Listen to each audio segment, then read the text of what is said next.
साधु और चूहे की कहानी। बहुत समय पहले की बात है। एक गांव में एक साधु मंदिर में रहा करता था। उनकी दिनचर्या रोजाना प्रभु की भक्ति करना और आने जाने वाले लोगों को धर्म का उपदेश देना था। गांव वाले भी जब भी मंदिर आते तो साधु को कुछ न कुछ दान में दे जाते थे। इसलिए साधु को भोजन और वस्त्र की कोई कमी नहीं होती थी। रोज भोजन करने के बाद साधु बचा हुआ खाना छींके में रखकर छत से टांग देता था। समय ऐसे ही आराम से निकल रहा था, लेकिन अब साधु के साथ एक अजीब सी घटना होने लगी थी। वो जो खाना छींके में रखता था, गायब हो जाता था। साधु ने परेशान होकर इस बारे में पता लगाने का निर्णय किया।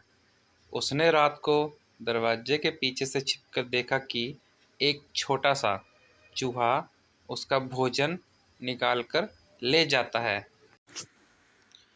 दूसरे दिन उन्होंने छींके को और ऊपर कर दिया ताकि चूहा उस तक ना पहुंच सके, लेकिन ये उपाय भी काम नहीं आया। उन्होंने देखा कि चूहा और ऊंची छलांग लगाकर छींके पर चढ़ जाता और भोजन निकाल लेता था।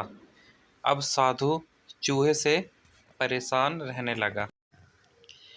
एक दिन उस मंदिर में एक भिक्षुक आया। उसने साधु को परेशान देखा और उसकी परेशानी का कारण पूछा। तो साधु ने भिक्षुक को पूरा किस्सा सुना दिया। भिक्षुक ने साधु से कहा कि सबसे पहले ये पता लगाना चाहिए कि चूहे में इतना उछलने की शक्ति कहाँ से आती है। उसी रात भिक्षुक और साधु दोनों ने मिलकर पता लगाना चाहा कि आखिर चूहा भोजन कहाँ ले जाता है। दोनों ने चुपके से चूहे का पीछा किया और देखा कि मंदिर के पीछे चूहे ने अपना बिल बनाया हुआ है। चूहे के जाने के बाद उन्होंने बिल को खोदा तो देखा कि चूहे के बिल में खाने पीने के सामान का बहुत बड़ा भंडार है। तब भिक्षुक ने कहा कि इसी वजह से ही चूहा इतना ऊपर उछलने की शक्ति रखता है। उन्होंने उस सामग्री को निकाल लिया और गरीबों में बांट दिया।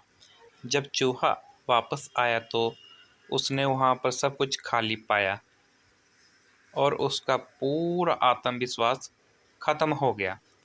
उसने सोचा कि वो फिर से खाने पीने का सामान इकट्ठा कर लेगा। ये सोचकर उसने रात को छींके के पास जाकर छलांग लगाई, लेकिन आत्मविश्वास की कमी के कारण वो नहीं पहुंच पाया और साधु ने उसे वहां से भगा दिया। कहानी से सीख। संसाधनों के अभाव में आत्मविश्वास की कमी हो जाती है। इसीलिए जो भी संसाधन आपके पास हो उसका ध्यान रखना चाहिए। Thank you.